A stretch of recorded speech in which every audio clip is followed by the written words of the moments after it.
अस्सलाम वालेकुम, welcome to my channel mister mathematician और मैं हूं आपका टीचर सर मसूद महमूद। तो आज का जो हमारा टॉपिक है बच्चों वो है सेट ऑपरेशन। तो चलें स्टार्ट करते हैं।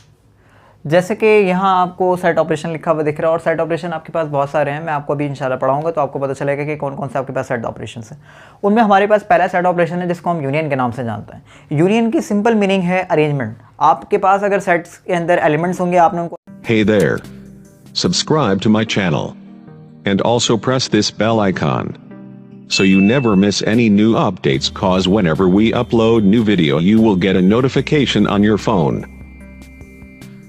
उनको अरेंज कर लिख देना है। तो इसका मतलब क्या है कि आपने उनका यूनियन ले लिया। तो इसकी मैथमेटिकल डेफिनेशन ये है कि आपके पास अगर कोई दो सेट हैं जिनको आप यूनियन ले रहे हैं तो यूनियन के अंदर जो एलिमेंट्स आएंगे, यानी इस सेट में जो एलिमेंट्स आएंगे, अगर आप उसको एक्स का नाम दे रहे हैं तो याद रखिएगा एक्स हमेशा वो एलिमेंट होंगे जो ए से भी बिलोंग कर सकते हैं, या तो एक्स वो एलिमेंट होंगे जो बी से बिलोंग कर सकते हैं। यानी इन दोनों सेट में से किसी से भी बिलोंग कर सकते हैं। वो जो एलिमेंट्स होंगे वो ए यूनियन बी कहलाएंगे। अच्छा, याद रखिएगा ये जो हमारे पास यूनियन है, यूनियन का सिंबल जो है, यूनियन का सिंबल ये यू से रिप्रेजेंट किया जाता है। ठीक है, अगर आपको ये डेफिनेशन समझ में नहीं आई है तो मैं आपको अपने एग्जांपल देके समझा देता हूँ ताकि आप लोगों को ये डेफिनेशन मुकम्मल तौर पे समझ में आ जाए। हम यहाँ लेट कर लेते हैं। हमने यहाँ लेट कर लिया है कि एक सेट हमारे पास ए है, A B and C, and हमने एक और सेट लेट कर लिया। हमारे पास एक और सेट है B comma C comma D. अब यहाँ अगर हम ए यूनियन बी निकालेंगे तो याद रखिएगा कि अरेंजमेंट तो इसकी मीनिंग होती है। तो यहाँ जब आप इनकी अरेंजमेंट लेंगे तो वहाँ मीनिंग क्या, किस तरीके से अरेंजमेंट लिखी जाएगी, A comma B comma B comma C comma D. लेकिन आप इस तरीके से नहीं लिखेंगे। क्यों? क्योंकि याद रखें अरेंजमेंट तो ठीक है, आप ये जो आप इसकी एलिमेंट्स की अरेंजमेंट ले रहे हैं वो तो ठीक ले रहे हैं, लेकिन ये बात याद रखें कि जब भी सेट की हम डेफिनेशन को पढ़ते हैं तो उसके अंदर ये हमेशा हमें बात बताई जाती है कि एलिमेंट्स जो होंगे वो डिस्टिंक्ट होंगे। अगर एलिमेंट सेम हो गए तो वो सेट नहीं कहलाएगा। तो इसीलिए जो हमारे पास अगर एलिमेंट्स कॉमन होंगे तो हम उनको कॉमन एलिमेंट्स को सिर्फ वन टाइम लिखेंगे और बाकी जो एलिमेंट डिस्टिंक्ट होंगे उनको हम प्रॉपर अरेंज कर लिख देंगे।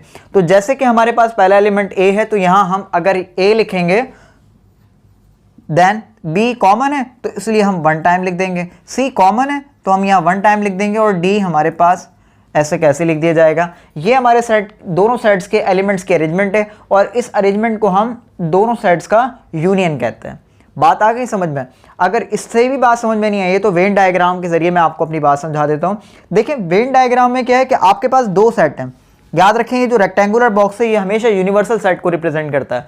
यूनिवर्सल सेट के बारे में मैं आप लोगों को पहले बता चुका हूं कि हर वो सेट जो अंडर कंसिडरेशन हो और जिसके अंदर बहुत सारे सबसेट्स हो तो आप उस सेट को यूनिवर्सल सेट कहते हैं। तो इसी तरीके से ए और बी जो है वो यूनिवर्सल सेट का सबसेट है, और यहाँ पे ए और बी के अंदर हमने यहाँ पे ये सर्कल को ओवरलैप किया है।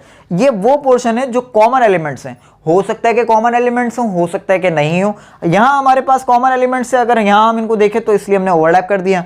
तो यहाँ पे हमारे पास कॉमन एरिया भी आता है और जो इसके रिमेनिंग एलिमेंट्स होते हैं पहले सेट के वो भी आते हैं, और जो दूसरे सेट के रिमेनिंग एलिमेंट्स होते हैं वो भी आते हैं। तो इसीलिए हमारे पास की जो शेडेड पोर्शन है ये रिप्रेजेंट कर रहा है ए यूनियन बी को।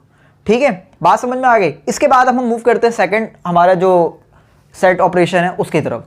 सेकंड हमारे पास जो सेट ऑपरेशन है उसको कहते हैं हम इंटरसेक्शन। और याद रखिएगा कि इंटरसेक्शन की मीनिंग सिमिलर होती है, ये कॉमन होती है या आइडेंटिकल होती है। इंटरसेक्शन वैसे जो वर्ड है वो इंटरसेक्ट से निकला है, इंटरसेक्ट, और इंटरसेक्ट का मतलब होता है किसी पॉइंट पे मीट कर जाना, मिल जाना। तो याद रखिएगा कि अगर हम यहाँ पे जो एलिमेंट्स लेंगे किसी दो सेट्स के, अगर वहां पे कोई कॉमन एलिमेंट्स होंगे और आप उनका सेट डिफाइन कर दें तो उस सेट को आप क्या कहते हैं? इंटरसेक्शन कहते हैं। हम यहाँ पे पहले इसका सिंबल देख लेते हैं कि इसका सिंबल कौन सा होता है। याद रखिएगा इसका इस तरीके से सिंपलाइज किया जाता है इंटरसेक्शन को।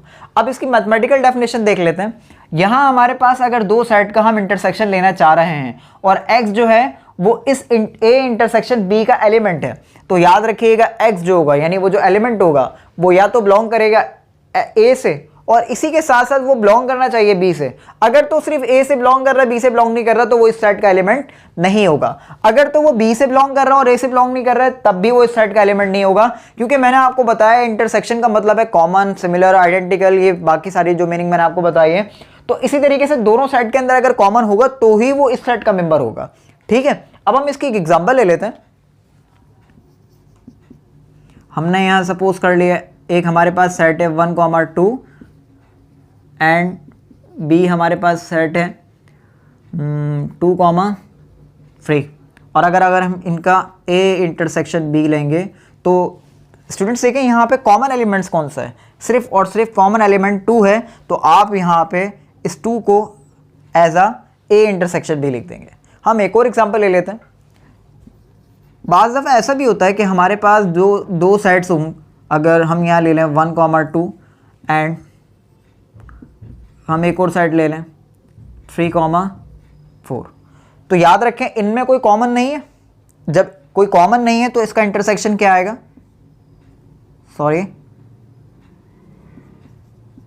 इसका इंटरसेक्शन आएगा नल सेट। और जब भी किसी दो सेट्स का इंटरसेक्शन नल सेट आता है तो याद रखिएगा वो जो दोनों साइड्स होते हैं वो डिसजॉइंट सेट्स कहलाते हैं।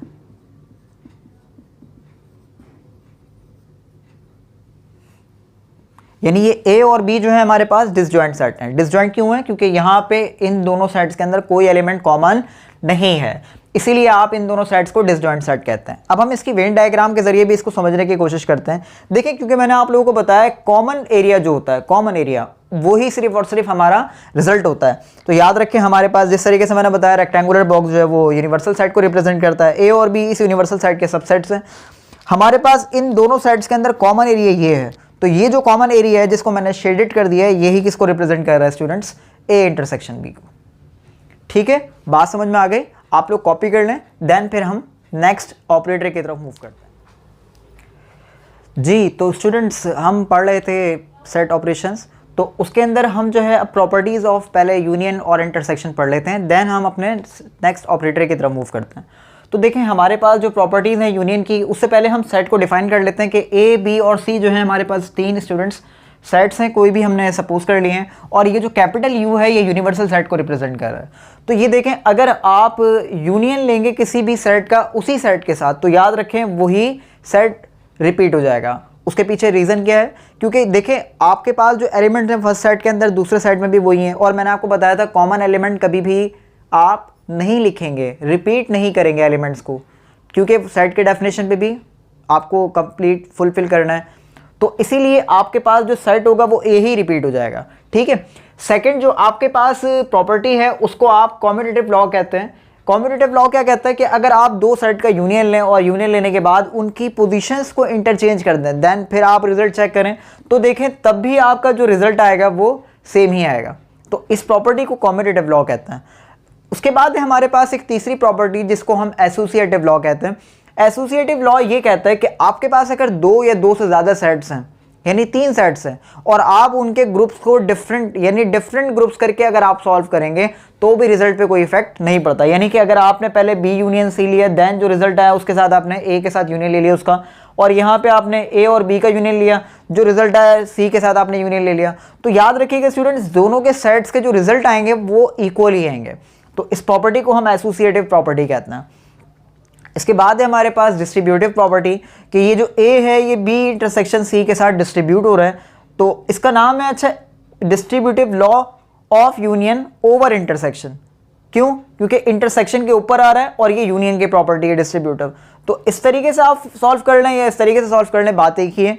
इसके बाद याद रखिएगा स्टूडेंट्स कि अगर आप किसी भी सेट का यूनिवर्सल सेट के साथ यूनियन लेंगे तो याद रखिए यूनिवर्सल सेट ही रिपीट हो जाएगा, क्योंकि जो ए के अंदर एलिमेंट्स होंगे और जो यूनिवर्सल सेट के अंदर ए के एलिमेंट्स होंगे वो तो कॉमन होंगे, वो आप लिखेंगे नहीं, लेकिन जो यूनिवर्सल सेट में रिमेनिंग एलिमेंट्स बच जाएंगे वो सारे के सारे एलिमेंट्स जो होंगे वो यूनिवर्सल के ही होंगे।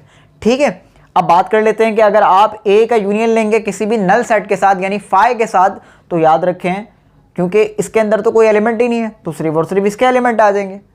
ठीक है, अब बात कर लेते हैं प्रॉपर्टीज ऑफ इंटरसेक्शन की। देखिए यहाँ पे भी हम वही 3 सेट डिफाइन कर लेते हैं और हमने यू को यूनिवर्सल सेट का नाम दे दिया। तो याद रखें जो पहली इसकी प्रॉपर्टी है, जिस तरीके से यहाँ ये जो पहली प्रॉपर्टी थी वही यहाँ पे भी है कि अगर आप किसी सेट का उसी सेट के साथ इंटरसेक्शन लेंगे तो वो सेट रिपीट हो जाएगा। क्यों? क्योंकि एलिमेंट सारे के सारे क्या हैं? कॉमन है। अब बात कर लेते हैं यहाँ पे कि अगर आप किसी 2 सेट का इंटरसेक्शन लें और उसके बाद आप उनकी पोजीशंस को इंटरचेंज कर दें, देन इंटरसेक्शन लें, तो भी रिजल्ट दोनों के सेम आएंगे। और इस प्रॉपर्टी को मैंने अभी आप लोगों को बताया था, वहाँ पे कॉम्यूटेटिव लॉ कहते हैं, यहाँ पे भी। लेकिन वहाँ पे जो कॉम्यूटेटिव लॉ है वो यूनियन के लिए और यहाँ जो कॉम्यूटेटिव लॉ है वो इंटरसेक्शन के लिए। अब बात कर लेते हैं थर्ड, ये हमारे पास जो थर्ड प्रॉपर्टी है इंटरसेक्शन की, वो प्रॉपर्टी ये है कि अगर आप बी इंटरसेक्शन सी लें, सॉरी यहाँ पे मिस्टेक हो गई, sorry third property associative property है। अगर आप 2 सेट का इंटरसेक्शन लें, यानी वही बात है कि ग्रुप्स करके आप अगर डिफरेंट ग्रुप्स करके सॉल्व करेंगे तो भी रिजल्ट पे कोई इफेक्ट नहीं पड़ेगा और इस प्रॉपर्टी को हम एसोसिएटिव प्रॉपर्टी कहते हैं। अब बात कर लेते हैं फोर्थ प्रॉपर्टी, जिसको हम डिस्ट्रीब्यूटिव लॉ के नाम से जानते हैं। डिस्ट्रीब्यूटिव लॉ ये कहता है कि अगर आप किसी भी सेट को किसी ब्रैकेट के अंदर डिस्ट्रीब्यूट कर रहे हो तो चाहे इस तरीके से कर लें चाहे इस तरीके से कर लें, रिजल्ट हमेशा सेम आएंगे।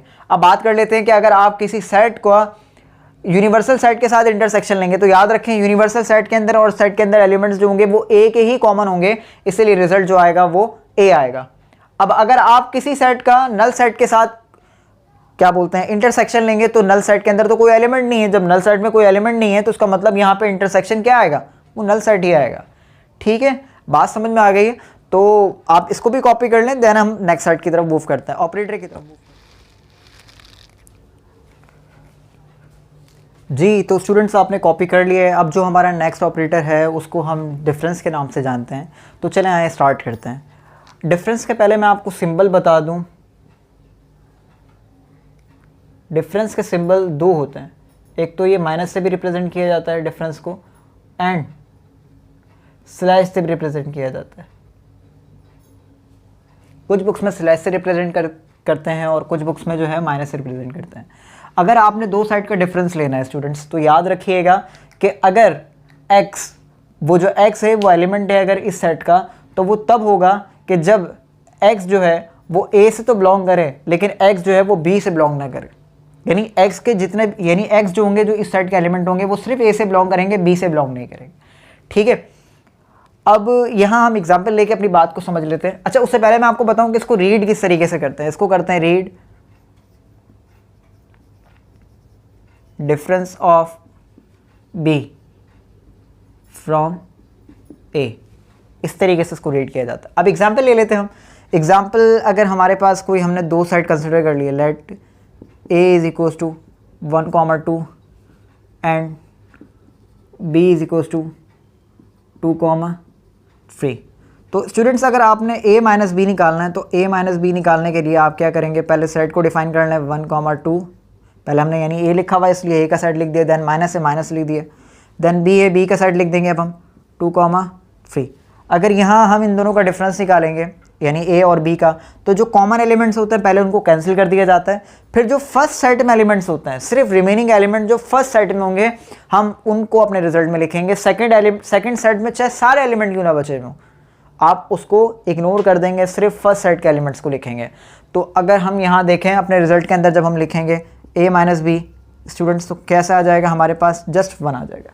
इसी तरीके से अगर आपको b माइनस ए निकालने के लिए कह दिया जाए तो b माइनस ए भी स्टूडेंट्स वैसे ही निकालेंगे कि आपने पहले b का साइड लिखा, देन a का साइड लिखा 1,2। अब यहाँ जब आप कॉमन एलिमेंट्स चेक करें, पहले ये कॉमन एलिमेंट्स से आपने इनको कैंसिल कर दिया और जो रिमेनिंग एलिमेंट्स है सिर्फ फर्स्ट सेट में आप उसको लिखेंगे और ये आपका रिजल्ट होगा स्टूडेंट्स। अच्छा, एक बात याद रखिएगा, पहले मैं आपको इसको पढ़ाने से पहले प्रॉपर्टीज़ पढ़ा दूं कि देखें a माइनस बी और b माइनस ए कभी भी इक्वल नहीं होंगे।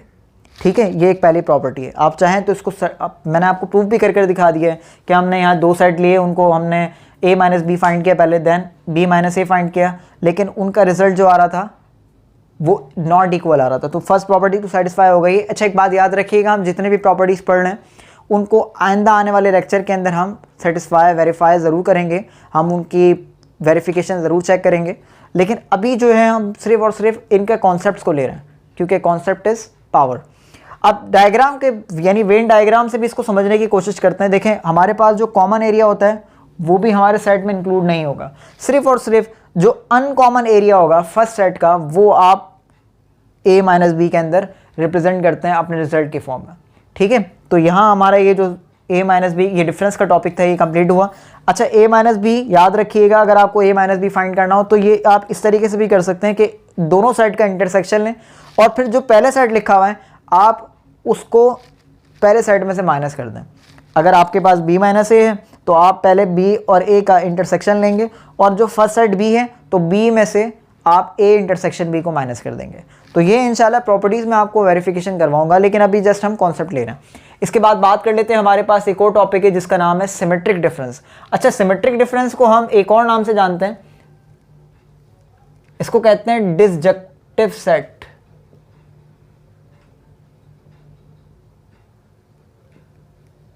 डिसजक्टिव सेट याद रखें, इसका सिंबल जो होता है स्टूडेंट्स, हम पहले सिंबल्स को,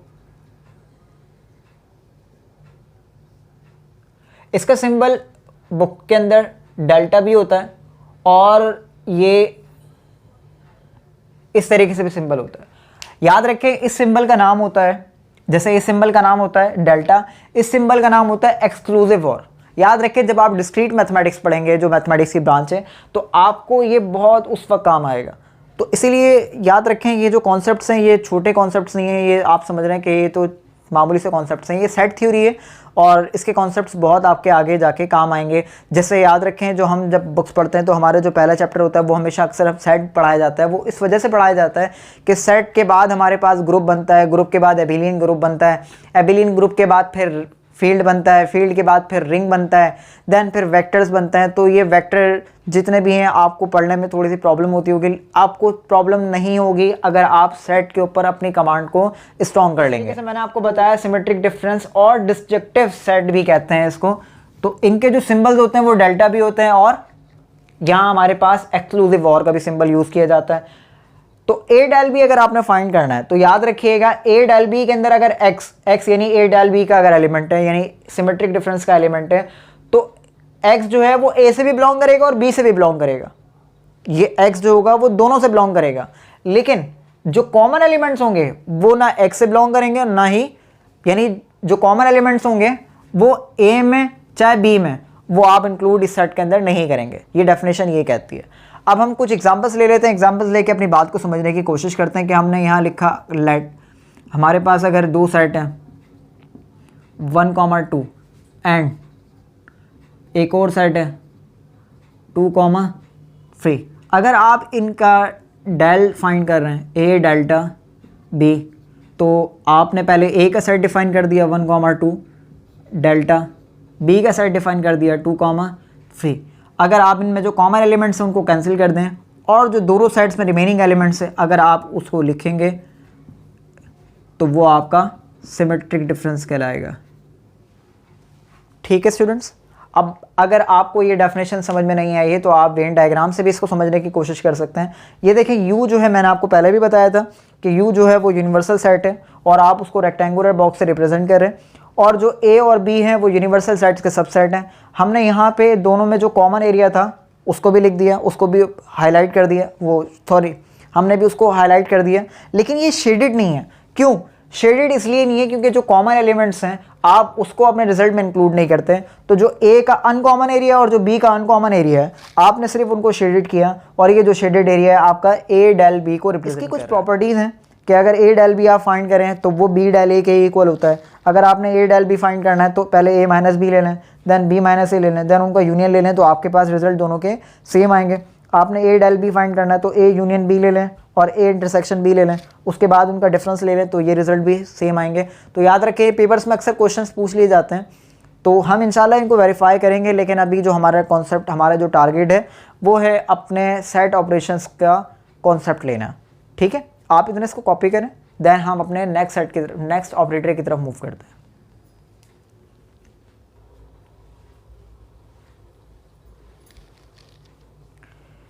जी, तो स्टूडेंट्स हमारा जो लास्ट ऑपरेटर है सेट का, अब हम उसको पढ़ लेते हैं। जो हमारा लास्ट ऑपरेटर है उसको कॉम्प्लीमेंट के नाम से जानते हैं। कॉम्प्लीमेंट की मीनिंग याद रखिएगा हमेशा हेल्पर होता है। कॉम्प्लीमेंट की मीनिंग आप वो नहीं समझें जो आप समझ रहे हैं। कॉम्प्लीमेंट की मीनिंग कि अब आप मेरे लिए कॉम्प्लीमेंट्स देंगे यानी तारीफ़ें करेंगे, इस मैथमेटिक्स में कॉम्प्लीमेंट की मीनिंग वो नहीं है। कॉम्प्लीमेंट की मीनिंग होती है हेल्पर।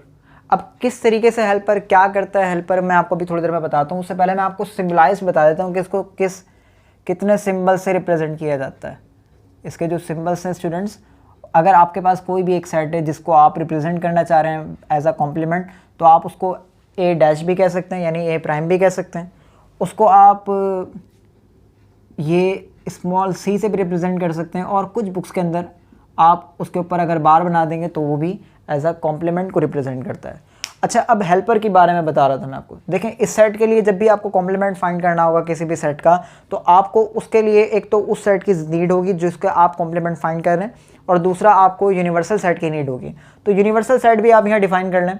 अब बात कर लेते हैं, हाँ सॉरी, मैं आपको पहले वो बता रहा था कि कॉम्प्लीमेंट की मीनिंग हेल्पर जो है वो हेल्पर क्यों है। देखिए, अगर आपसे कोई पूछे, मैं आपको एग्जांपल देके बताता हूँ, आपको एग्जांपल से इंशाल्लाह मेरी बात समझ में आ जाएगी।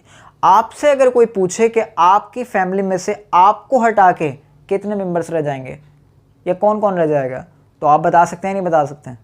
जाहिर सी बात है आप बता सकते हैं। सपोज अगर मुझसे कोई पूछे कि आपकी फैमिली में से आपको हटा के कितने मेंबर्स रह जाएंगे, तो मैं बता दूंगा भाई 5 रह जाएंगे।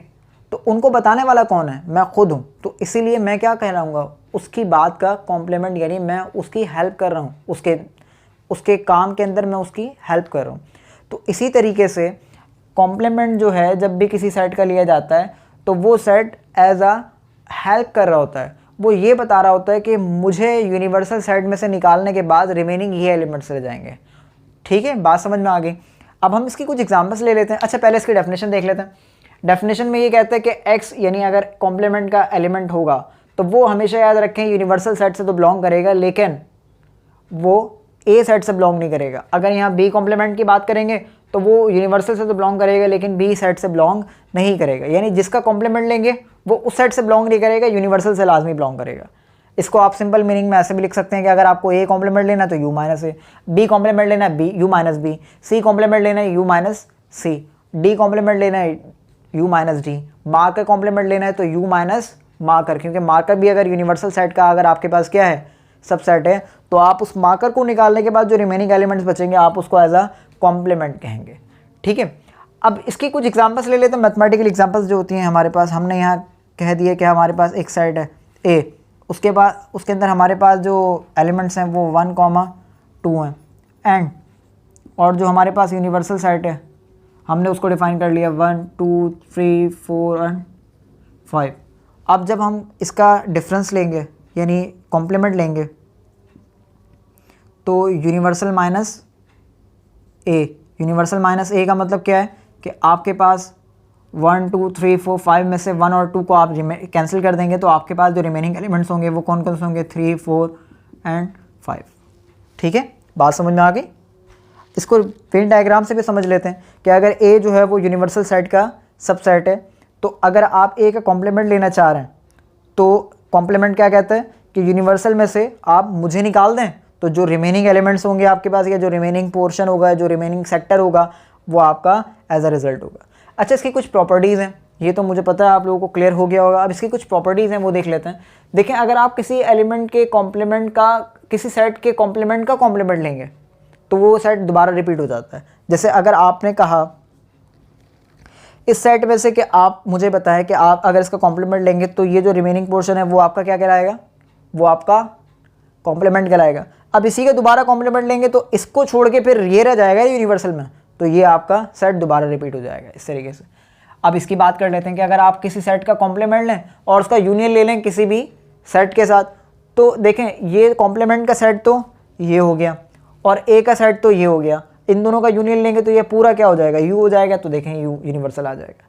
ठीक है, अब बात कर लेते हैं कि अगर किसी सेट का आपने कॉम्प्लीमेंट ले रखा है यानी ये सेट जो है, और आप अगर उसका इंटरसेक्शन ले लें, इसका इंटरसेक्शन ले रहे हैं ए के साथ, तो देखें इनमें कोई भी कॉमन एलिमेंट नहीं होगा, क्योंकि अगर कॉमन होता तो मैं यहाँ आपको ओवरलैप करके दिखाता। जब अनकॉमन है तो इसलिए सेट यहाँ पे क्या आ जाएगा? नल सेट आ जाएगा। ये कुछ प्रॉपर्टीज़ हैं, ये याद रखिएगा, ऑब्जेक्टिव्स में अक्सर ये पूछ ली जाती हैं। देखिए, उसके बाद अगर आप किसी सेट का कॉम्प्लीमेंट लें और उसका यूनियन ले लें फाई के साथ, ये कॉम्प्लीमेंट का सेट है, और जब आप इसका यूनियन लेंगे फाई के साथ तो यही सेट रिपीट हो जाएगा, क्योंकि फाई में तो कोई एलिमेंट नहीं होगा। तो इसीलिए देखें ए कॉम्प्लीमेंट आ गया। ए कॉम्प्लीमेंट का अगर आप नल सेट के साथ इंटरसेक्शन लेंगे, यानी इस सेट का नल सेट के साथ इंटरसेक्शन, तो जाहिर सी बात है कोई एलिमेंट कॉमन नहीं है, इसलिए नल सेट ही आ जाएगा आपके रिजल्ट में। अगर यूनिवर्सल सेट का कॉम्प्लीमेंट लेंगे, यानी आपके पास अगर ये यूनिवर्सल सेट है और अगर आप इसका कॉम्प्लीमेंट ले रहे हैं तो इसमें से इसी को निगलेक्ट कर देंगे तो क्या बचेगा कुछ। इसलिए देखें यहाँ पे फाई आ गया। अब बात कर लेते हैं कि हमारे पास जो ये लास्ट प्रॉपर्टी है प्रॉपर्टीज ऑफ कॉम्प्लीमेंट में से, कि अगर आप नल सेट का कॉम्प्लीमेंट लेंगे, नल सेट का कॉम्प्लीमेंट क्या होगा कि आप यूनिवर्सल सेट में से नल सेट को माइनस कर रहे हैं, यानी यूनिवर्सल में से किसी को भी माइनस नहीं कर रहे हैं, तो जाहिर सी बात है यूनिवर्सल सेट ही आ जाएगा। तो देखें यूनिवर्सल सेट आ गया। इसकी दो स्पेशल प्रॉपर्टीज़ हैं, जैसे कि एक आप यहाँ लिखी हुई दिख रही है आपको और दूसरी ये है, और इन प्रॉपर्टीज़ को याद रखिएगा, डी मॉर्गन्स लॉ कहते हैं।